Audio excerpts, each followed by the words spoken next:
வார காலமாக கஸ்தூரி வேலைக்கு போகவில்லை. டாக்டர் உத்தரவின்படியே லீவு எடுத்துக்கொண்டு வீட்டிலேயே ஓய்வாக இருந்தாள். மருந்துகளின் மயக்கத்தில் நாளின் பெரும்பகுதியை தூங்கியே கழித்தாள். நிற்க நேரமின்றி தன்னை பற்றிய நினைப்பு இன்றி பல காலம் உழைத்து விட்டிருந்தவள் மகனுக்கு ஏற்பட்ட ஏமாற்றத்தினால் மனம் நொந்து போனவள். அவனுக்கு நேர்ந்த கார் விபத்தின் போது அவள் பட்ட கவலைகள் இவை அனைத்துக்கும் சேர்த்து இப்போது அவளுக்கு படுக்கையில் இருக்க வேண்டிய அளவு ஓய்வு தேவைப்பட்டது. ஹர்ஷன் காலையில் வெளியே கிளம்பும்போது அம்மாவின் அறைவாயிலில் நின்று எட்டி பார்த்தான். அவள் தூங்கிக் கொண்டிருந்தாள். மாலை வீட்டுக்கு திரும்பும் போதும் அவள் ஆழ்ந்த நித்திரையில் இருந்தாள். வெளியிலிருந்து வெகு நேரம் சென்ற பின்னர் இரவு வீடு திரும்பிய போதும் அவள் உறங்கிக் கொண்டிருந்தாள். ஒரு வார காலமாக தாயுடன் ஒரு வார்த்தை கூட பேச முடியாது போனதை எண்ணி அவனுக்கு வேதனையாக இருந்தது. கொஞ்சம் வெட்கமாக கூட இருந்தது. ஆனால் அவனுடைய அன்றாட வாழ்க்கை நியதியில் எந்த விதமான மாறுதலும் இல்லை. மாதங்கி அவனை நன்றாகவே கவனித்து கொண்டாள். குளித்துவிட்டு வருவதற்குள் காலையில் அவனது காஃபி பலகாரம் மேஜை மீது தயாராக வைக்கப்பட்டிருக்கும். கையோடு எடுத்து போக டிஃபன் டப்பா கூட தயாராக இருக்கும். மாலை வந்ததும் முகத்தை கழுவிக்கொண்டு வேறு உடுத்தி வருவதற்குள் டிஃபன் அவனுக்காக காத்திருக்கும். இரவு அவன் எத்தனை நேரம் கழித்து வீடு திரும்பினாலும் சாப்பாடு பரிமாறி கவனித்து கொள்ள வெளிப்புடன் இருந்தாள். முன்பெல்லாம் தாயாருக்கு உடல் சுகமில்லாது ஒரு நாள் வீட்டில் தங்க நேரிட்டாலும் போதும், அவனுக்கு அலுவலகத்தில் வேலையே ஓடாது தவித்து கொண்டிருப்பான். வேலைக்காரி வீட்டுக்கு போய்விட்டிருப்பாளோ, அம்மாவுக்கு காய்ச்சல், ஒரு வாய் தண்ணீர் எடுத்து கொடுக்க கூட யாரும் இல்லையே என்று கவலைப்படுவது வழக்கம். இந்த ஒரு வார காலம் கவலையெல்லாம் அவனுக்கு ஏற்படவில்லை. மாதங்கி கவனித்துக் கொள்கிறாள் என்ற நிம்மதி. ஆனாலும் அம்மாவிடம் நேரடியாக கொஞ்ச வார்த்தைகள் கூட பேச முடியவில்லையே என்ற குற்ற உணர்வு மனதை குடைந்து கொண்டே இருந்தது. அன்று மாலை வெளியே சென்றவன் இருட்டிய பின் சிறிது நேரத்துக்குள்ளேயே வீடு திரும்பிவிட்டிருந்தான். காலை காரேஜில் நிறுத்தி பூட்டிவிட்டு உள்ளே நுழைந்தவன் மிகவும் பரபரப்புடன் காணப்பட்டான். அதற்கு காரணம் இல்லாமல் இல்லை. அவர்களது குடும்ப நண்பர் நாராயணசாமியை எதிர்பாராத விதமாக கடற்கரையில் சந்தித்து விட்டான் அவன். ஊர்மிளாவும் அவனும் ஒரு வார காலமாக தினசரி கடற்கரைக்கு சென்று மணலில் அமர்ந்தபடி தனியே பேசுவது வழக்கம். அவன் உள்ளத்தில் நீர் பூத்த நெருப்பாக இன்னமும் அவள் மீது ஆசை லேசாக மூண்டு கொண்டிருந்தது உண்மை. எவ்வளவோ முயன்றும் அவனால் அதை அடக்க முடியாத நிலை. போதை மருந்தை தின்றுவிட்டவன் போல அவளது பேச்சிலும் சிரிப்பிலும் இன்னமும் மயங்கிய நிலையில் தன் வசமிழந்து கொண்டிருந்தான். நாராயணசாமி அவர்கள் குடும்பத்துடன் நெருங்கிய பழக்கமுள்ளவர். அவனது தந்தையுடன் படித்தவர், பழகியவர். அவ்வப்போது குடும்ப நலனை விசாரித்து வரும் நல்லதொரு சங்கடமான சந்தர்ப்பங்களின் போதெல்லாம் கஸ்தூரி அவரது ஆலோசனையை கேட்க தவறியதில்லை. அவர் சொந்த வியாபார வேலைகள் இருந்தும் கூட அவனது கல்யாணத்தில் கலந்து கொள்ள விடியும் முன் தமது காரில் புறப்பட்டு திருத்தணிக்கு ஓடோடி வந்திருந்தவர். அன்று மாலை அந்த நாராயணசாமியும் கடற்கரையில் சற்று நேரம் காற்று வாங்க வந்தவர் கண்டுவிட்டார். காரில் இருந்து இறங்கி நடைபாதையில் சற்று நடந்து அழுத்த பின் மணலில் இறங்கியவர் முன் ஹர்ஷன் கூடவே மகிழ்ச்சி குலுங்க அவன் அருகே, யார் அந்த பெண்? மிக அருகாக நெருங்கிய போது தூக்கி வாரி போட்டது.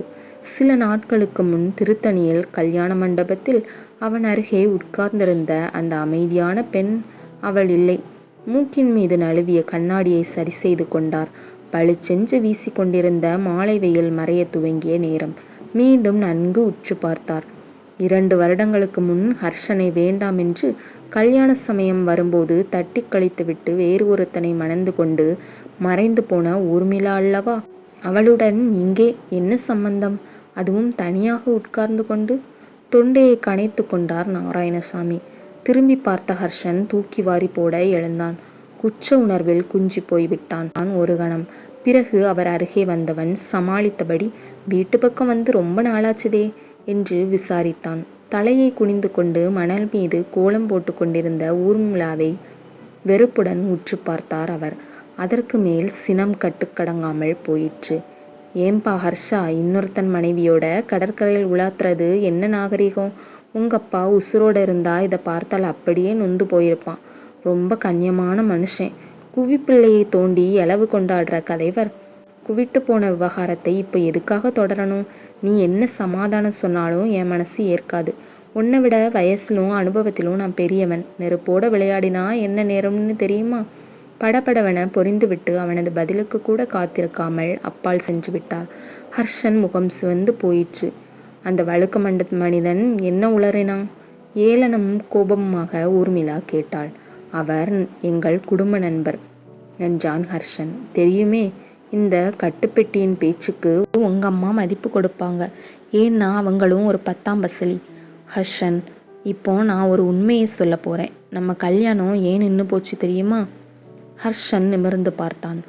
உங்க அம்மா படிச்சு வேலைக்கு போனால் மட்டும் போதுமா? கொள்கை அளவில் ஒரு பழங்காலத்து கிராமாந்திரம். அவர்களுக்கு அடிமையாயிருக்கிற மருமகள் வேணும்னு எதிர்பார்த்தாங்க. அதனால் என்ன பிடிக்கவில்லை, அசட்டையாக கூறினாள் ஊர்மிளா. ஹர்ஷன் நெஞ்சு துடிக்க கோபமாக நின்றான். உங்க அம்மாவுக்கு உடம்பு முடியலன்னு படுத்திருப்பது எல்லாம் வெறும் வேஷம். மகனை தன் முந்தானையிலேயே முடிஞ்சு வச்சுக்கணும். மருமகளை விரட்டி வேலை வாங்கணும். அப்படி ஒரு நாடகம். அவனுக்கு வார்த்தைகள் வறண்டன. ஹர்ஷன், உங்க நிறுவனத்தில் உங்க கீழே எத்தனை பேரை வேலை வாங்குறீங்க? திறமையா நிர்வாகம் நடத்துறீங்க. ஆனால் வீட்டில் அம்மா கிட்ட நடுக்கும். அதுதான் எனக்கு அதிசயமாக இருக்குது. உங்கள் அம்மாவோட அதிகாரத்தை தாண்டிக்கிட்டு வந்தாதான் நமக்கு ஒரு நல்ல காலம் இருக்கும். என்ன சொல்கிற ஊர்மிளா என்றான் ஹர்ஷன். ஒரு வாரமாக சொல்லிக்கிட்டு வரதை தான் சொல்கிறேன். எனக்கு என் மன வாழ்க்கை கசந்து விட்டது. உங்களுக்கு மனம் போல் வாழ்க்கை அமையவில்லை. நாம் ஒருவருக்கொருவர் நேசித்தவங்க. அதற்கு மேல் ஹர்ஷனுக்கு பிடிக்கவில்லை. நாராயணசாமியின் வார்த்தைகளை கடற்காற்று அலை அலையாக சாட்டையடி போல காதுகள் மோத மனம் வேதனைப்பட்டது. ஊர்மிளா, அவசரப்பட்டு முடிவு செய்கிற விஷயம் இல்லை இது. இருட்ட தொடங்கிவிட்டது, கிளம்புவோம். வேட்டி மீது ஒட்டி கொண்டிருந்த மணலை உதறி எறிந்த உணர்வு. வேகமாக காரை நோக்கி நடந்தான். ஊர்மிளாவை அவள் வீட்டில் இறக்கி விட்டுவிட்டு கிளம்பிய போது மனதில் உறுதி பிறந்தது. இந்த விவாகரத்துக்கு இத்தோடு முற்றுப்புள்ளி வைத்தாக வேண்டும். இல்லையானால் நாராயணசாமி சொன்னது போல் நெருப்புடன் விளையாடிய கதைதான். மனம் எச்சரித்தது. இருக்கு. மாதங்கியிடம் வீடு திரும்பியதும் அவன் கேட்ட முதல் கேஸ். அம்மாவுக்கு உடம்பு எப்படி இருக்குது? ஆனால் பார்வை சுவரை நோக்கி இருந்தது. இரத்த அழுத்தம் சீராகிவிட்டதுன்னு டாக்டர் சொன்னார். ஆனால் ஓய்வு தேவைன்னு சொல்லிட்டார். என்னை பற்றி கேட்டிருப்பாரே. எப்போ வந்தாலும் ஹர்ஷனை காணலையேன்னு விசாரிப்பாரே. கேட்டார். கம்பெனி வேலையா வெளியே போயிருக்கிறதா சொன்னேன். ஏன் அப்படி சொல்லணும்? குடும்ப டாக்டர் நம்மளை பற்றி உயர்வாக நினச்சிட்டு இருப்பார். அம்மாவுக்கும் பிள்ளைக்கும் இடையே மனத்தாங்கல்னு அவர் தவறாக நினைக்கக்கூடாதுன்னு தான். இந்த குடும்பத்து மேலே அவ்வளவு அக்கறையா உனக்கு? ஏளனமாக கூறினான் அவன். மாதங்கி உதட்டை கடித்து கொண்டு மௌனமாக நின்றாள். மனதுக்குள் துயரம் கொந்தளித்தது. இந்த வீட்டு மருமகள் நான், உங்கள் மனைவி. கணவனை பற்றியும் குடும்பத்தை பற்றியும் ஒரு பெண்ணுக்கு அக்கறை இருப்பது இயற்கைதானே. சொல்ல துடித்தது உள்ளம். ஹர்ஷன் குத்தலாக பேசிவிட்டால். சின்ன வயசுல நான் பெத்தவங்களை இழந்து விட்டேன். தாயாரை விட அன்பு காட்டி என்னை ஆதரிக்கிற உங்க அம்மாவையும் எனக்கு பாதுகாப்பு கொடுத்திருக்கிற இந்த வீட்டையும் நான் ரொம்ப மதிக்கிறேன். மற்றவங்களும் மதிக்கணும்னு எனக்கு இயல்பாகவே அக்கறை உண்டாயிருக்கு என்றாள் மெதுவாக. சரி, என்னை பற்றி எதுவுமே சொல்லலையே.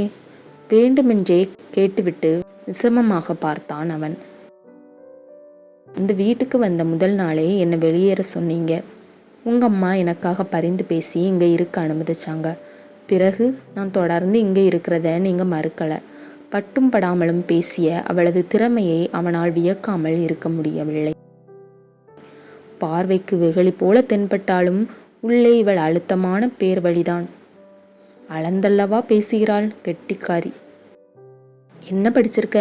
பிஏவா பிஎஸ்சியா? கிண்டலாக கேட்டான் ஹர்ஷன். இதெல்லாம் கேட்கக்கூட விரும்பாத ஆசாமிக்கு அவள் மறுக்காமல் பதில் சொன்னாள். என் படிப்புக்கும் வளர்ச்சிக்கும் எங்கள் அப்பா அம்மா பணம் எதுவுமே வைக்கல. பெரியப்பா தயவில் வளர்ந்தேன். பியூசி வர படிப்பு கொடுத்தார். சங்கீதம் சமையல் அறையில்தான் அதிகம் உண்டு.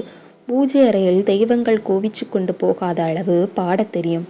குப்பென்று சிரிப்பு வந்து விட்டது அவளுக்கு. பளிச்சென முகம் முழுவதும் ஒளிவிட்டதைக் கண்டு அவனே பிரமித்து போனான். அவன் மன உணர்வுகள் குலைவதை உணர்ந்தான். அடச்ச, இப்போ தனக்கு என்ன ஆகிவிட்டது? ஏன் இப்படி ஒரு தடுமாற்றம்? கனமான கல்லை கீழே இறக்கி போட்டதும் தடுமாறி நிமிர்வது போல் ஊர்மிளா மீது கசப்பு தோன்றியதும் மாதங்கி மேல் அன்பாக மலர ஆரம்பித்து விட்டதே. வாயில் அழைப்பு மணி அழுத்தமாக ஒலித்தது. இருட்டிய பின்பு அந்த வேளையில் யாராக இருக்கும்? சட்டென விளக்கை போட்டுவிட்டு மாதங்கி வாசற்பக்கம் விரைந்தாள். கதவை திறந்தபோது வராந்தாவிலே பெரியப்பா தயானந்தும் பெரியம்மா சுமதியும் நின்றிருந்தன. சம்மந்தி அம்மாவுக்கு உடம்பு முடியலைன்னு கேள்விப்பட்டோம். அப்படியே உன்னையும் பார்த்துட்டு போகலாம்னு வந்தோம். ஆமாம், புருஷன் எங்கே? கல்யாணமாகி வந்தாலும் வந்த. பெரியம்மா பெரியப்பா எல்லாரையும் மறந்து போயிட்ட. ஒரு ஃபோன் பண்ணி கூட விசாரிக்கப்படாதா? ஆனால் உங்கள் பெரியப்பா சதா உன்னை பற்றி தான் கவலைப்பட்டுக்கிட்டே இருக்காரு. ஜெயந்திக்கு பதில் மனையிலே உட்கார்த்து வச்சு தாலி கட்டினமே மாப்பிள்ளைக்கு பிடிக்காம போய் அந்த பெண்ணு அங்கே என்னெல்லாம் கஷ்டப்படுகிறதோன்னு சதா புலம்பல். சுமதி கணீரென்று பேசியது ஹர்ஷனின் காதுகளில் ஓங்கி அறைவது போல் விழுந்தது. அவன் கடுங்கோபத்துடன் வேகமாய் மாடிப்பக்கம் சென்று விட்டான்.